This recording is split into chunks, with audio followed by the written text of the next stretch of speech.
प्यारे बच्चों, welcome to the थानी क्लासेस। आज हम क्लास 9 का चैप्टर 9 ग्रेविटेशन पढ़ेंगे। इसके short notes point by point discuss करेंगे। ग्रेविटेशन की देखो कितनी सुंदर पिक्चर हमने लगाई है ग्रेविटेशन के पास। ठीक है, आइजैक न्यूटन ने इंट्रोड्यूस किया था ग्रेविटेशनल फोर्स को। ठीक है, at each point of its orbit the moon falls towards the earth. ये अपनी हर एक ऑर्बिट पर moon towards the earth fall कर सकता है। Instead of going off in a straight line, so it must be attracted by earth, क्योंकि earth अपनी फोर्स ऑफ ग्रेविटेशन से इसको अट्रैक्ट कर सकती है और ये जो मून है ये इसके अंदर अर्थ के अंदर फॉल कर सकता है ग्रेविटेशनल फोर्स के कारण। लेकिन ऐसा नहीं होकर वह स्ट्रेट लाइन में ही चला जाता है, तो ये उसके सर्कुलर मोशन में चलता रहता है। किस फोर्स की वजह से होता है ये हम आगे पढ़ेंगे चैप्टर में। ठीक है, any object like stone moves in a circular path with certain speed and changes direction at every point. कोई स्टोन है वो सर्कुलर पाथ के अंदर मूव कर रहा है। ठीक है, हम किसी धागे से बांधकर एक स्टोन को सर्कुलर पाथ में मूव कर रहे हैं, घुमा रहे हैं। ठीक है, एक सर्टेन स्पीड के साथ जो डायरेक्शन चेंज कर रही है एवरी पॉइंट पर। ठीक है, fourth point is changes in direction involve change in velocity or acceleration and keeps the body moving along the circular path acting towards the center। जैसे ही हर एक पॉइंट पर स्पीड चेंज हो रही है तो उसकी वेलोसिटी भी चेंज हो रही है। वेलोसिटी में क्या होता है, मैग्नीट्यूड प्लस डायरेक्शन, और उसका एक्सीलरेशन भी चेंज हो रहा है, क्योंकि एक्सीलरेशन क्या होता है, change in velocity upon time. और तो ये क्या कर रहा है, ये बॉडी को मूव रख रहा है continuously along the circular path acting towards the centre. तो इस फोर्स को क्या बोलते हैं हम, centripetal force, centre seeking force. Six point is in absence of this force stone flies off along a straight line. This straight line will be a tangent to the circular path. यदि इस centripetal force की absence होगी तो stone क्या करेगा, ये straight line में चलता जाएगा। और स्ट्रेट लाइन कैसी होगी, टेंजेंट होगी सर्कुलर पाथ की। ठीक है, जो सर्कुलर पाथ था उसके टेंजेंट है। लेकिन ऐसा नहीं होता क्योंकि सेंट्रीपिटल फोर्स की वजह से। Motion of moon around earth is due to centripetal force which is provided by force of attraction of earth. जो अर्थ की फोर्स ऑफ अट्रैक्शन होती है वह मून को प्रोवाइड करती है फोर्स। कौन सा फोर्स, सेंट्रीपिटल फोर्स, जो सेंटर की तरफ उसे अट्रैक्ट करता है। ठीक है, if no such force is there then moon will pursue a uniform straight line motion. यदि सेंट्रीपिटल फोर्स नहीं होता, अर्थ अपनी फोर्स ऑफ अट्रैक्शन नहीं लगाती मून की तरफ, तो क्या होता, मून स्ट्रेट लाइन पाथ को फॉलो करता, वह सर्कुलर पाथ नहीं करता, वो घूमता नहीं अर्थ के चारों। ठीक है, next point is according to the second law of motion for force acceleration is inversely proportional to mass of an object. Formula क्या था, हमने पिछली चैप्टर में पढ़ा था, आप उसे अच्छी तरह देख सकते हैं। ठीक है, force is equal to mass into acceleration है। एक्सेलरेशन इनवर्सली प्रोपोर्शनल होता है मास के। ठीक है, mass of an apple is negligible small as compare to that of earth. यदि हम देखें कि भाई अर्थ तो अट्रैक्ट कर सकती है अपनी तरफ एप्पल को, लेकिन एप्पल अर्थ को अट्रैक्ट क्यों नहीं कर पाता, वो इसलिए क्योंकि जो एप्पल का मास होता है वो वेरी नेग्लिजिबली स्मॉल होता है as compare to that of earth. ठीक है, तो मास छोटा होगा तो एक्सेलरेशन ज़्यादा होगा, तो एप्पल मूव करेगा अर्थ की तरफ, अर्थ मूव नहीं करेगी एप्पल की तरफ। So we do not see earth moving towards the apple. ठीक है, Newton concluded that not only earth attracts an apple and the moon but all objects in the universe attract each other. ये photo देख रहे हैं आप पूरे universe की, सारे प्लैनेट्स हैं इसमें, कि अर्थ केवल मून को ही या एप्पल को ही अट्रैक्ट नहीं करती। ये तो एज अ एग्जाम्पल लिए हमने, ये यूनिवर्स की सभी ऑब्जेक्ट्स को अट्रैक्ट करती है। 13th point is that this force of attraction between objects is known as gravitational force। और जो फोर्स ऑफ अट्रैक्शन लग रहा है अर्थ सारे ऑब्जेक्ट्स पे लगा रही है यूनिवर्स के, उसको बोलते क्या है, कौन सा फोर्स है वो, gravitational force. Next point is universal law of gravitation states that every object in the universe attracts every other object with a force which is proportional to the product of their masses and inversely proportional to square of distance between them।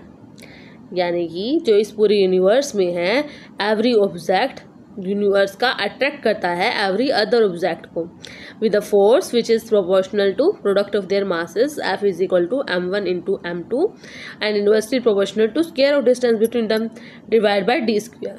ठीक है, force along a line joining the centres of two objects. ठीक है, हम दो मास ले रहे हैं और उनके सेंटर को ज्वाइन कर रहे हैं। ठीक है, तो फोर्स इज इक्वल टू, ये ग्रेविटेशनल कांस्टेंट है, कैपिटल M एक ऑब्जेक्ट का मास हुआ, स्मॉल m अदर ऑब्जेक्ट का mass divided by d square. ठीक है, g क्या शो कर रहा है, constant of proportionality and is called the universal gravitational constant.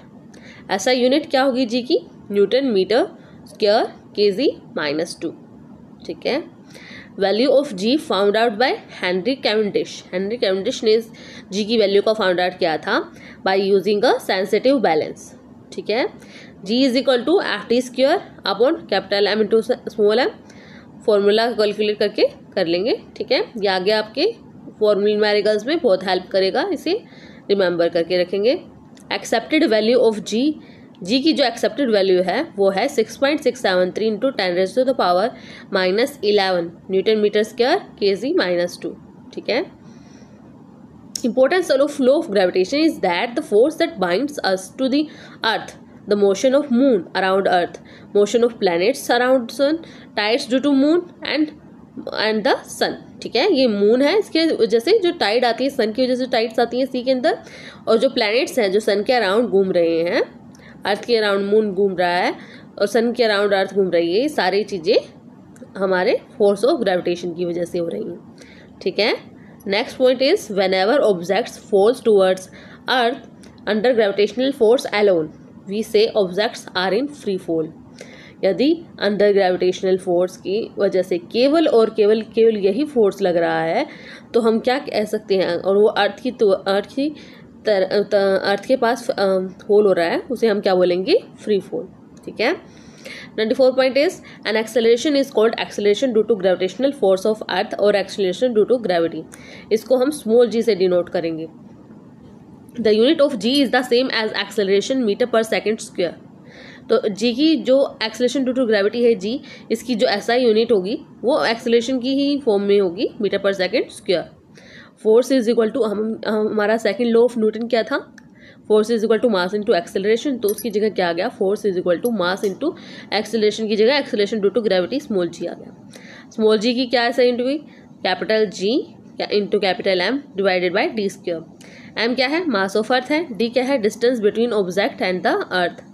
Late an object और नियर, या तो कोई ऑब्जेक्ट अर्थ की सरफेस पर हो या फिर near the surface of earth, distance D will be equal to R। तो डिस्टेंस क्या हो जाएगा, रेडियस ऑफ अर्थ के बराबर हो जाएगा। यदि कोई object near of the surface of earth है या on the surface of earth है तो रेडियस को ही हम उसका डिस्टेंस मानेंगे।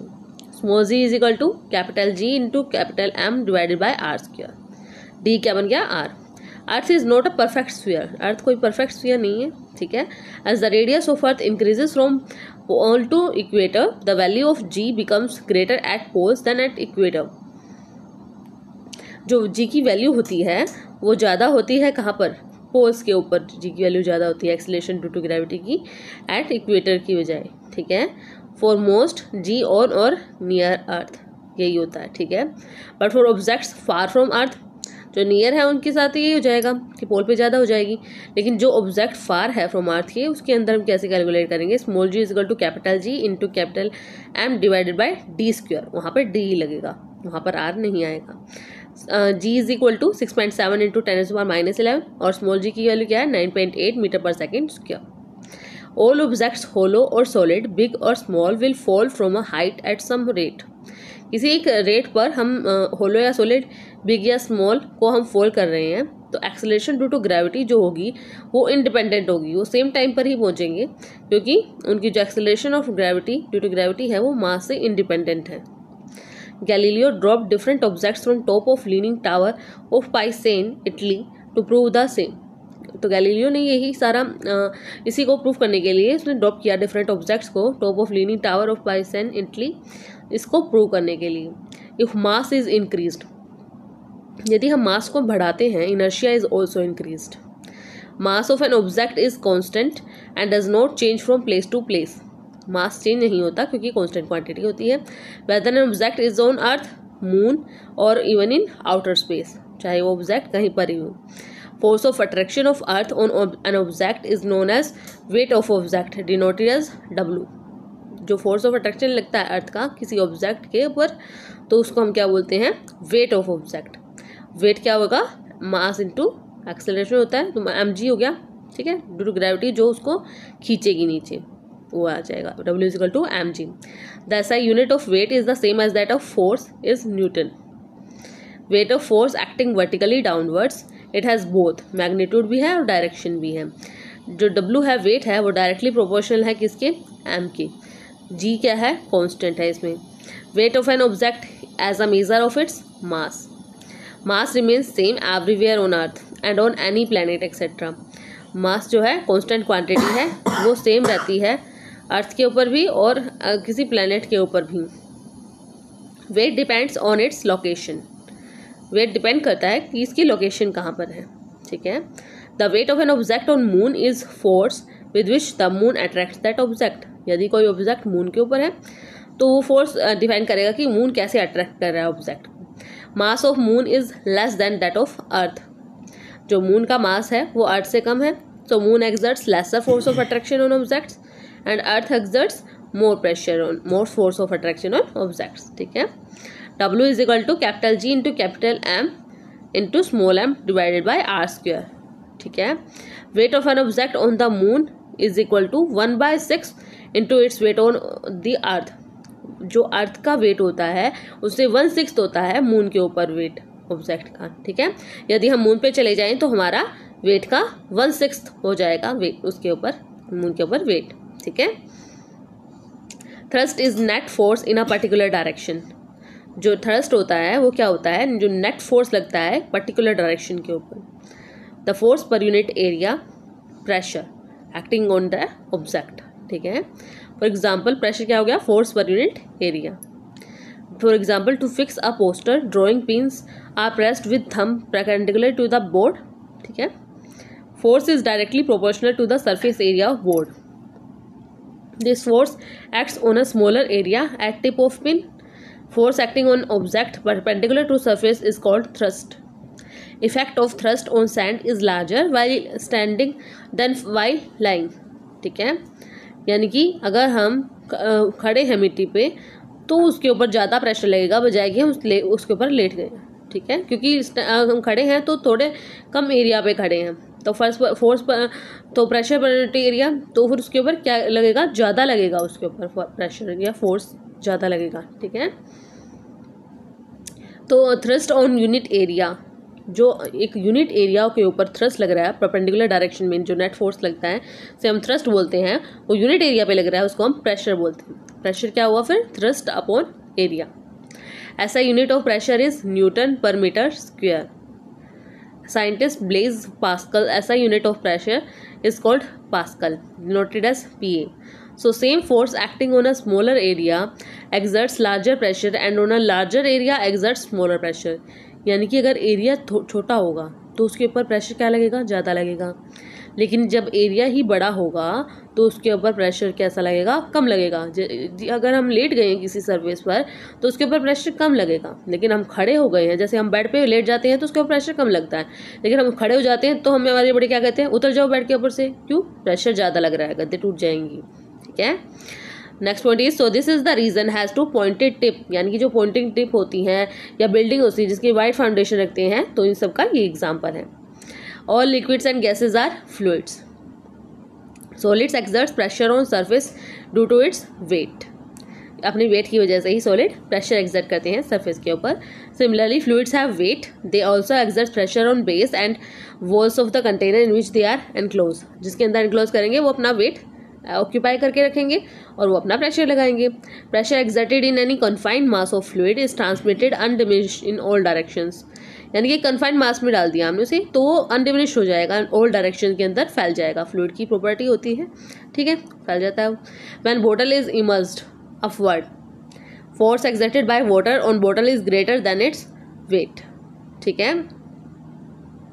सो it rises up when released जब हम बोतल को इमर्स कर रहे हैं upward for excited by water and the बोतल is greater than its weight, अगर हम मग्गे के डुबा देते हैं बाल्टी के अंदर तो क्या होता है, प्रेशर ज़्यादा लगता है और वो क्या करता है, वो वापस उसको फेंक देता है, तो वो राइजेज अप हो जाता है, तो मग्गा बाहर निकल आता है बाल्टी से, तो राइजेज अप एंड रिलीज्ड, हम उसको छोड़ देते हैं फोर्स से तो वो अपने आप ऊपर आ जाता है। टू कीप बोतल completely immersed upward force on the बोतल due to water must be balanced, balance कर देता है अपने फोर्स को।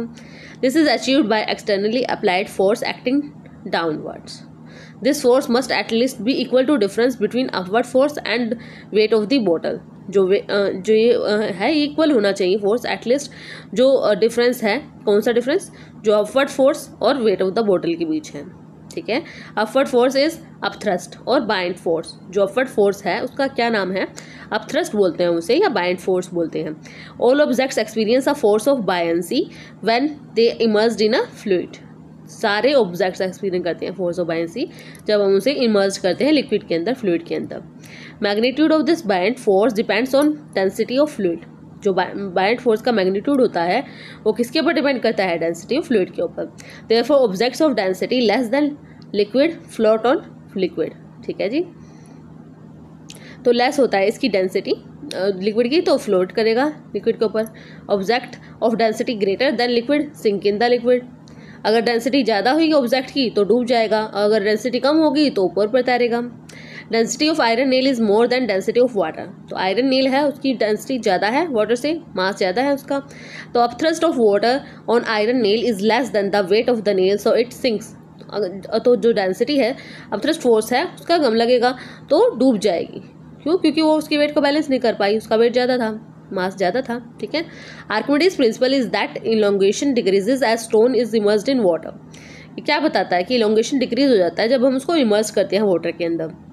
86 point is that elongation of rubber string due to weight of a piece of stone suspended from it in air, हम कोई rubber string ले रहे हैं उसको इलोंगेट कर रहे हैं due to its weight of a piece of stone.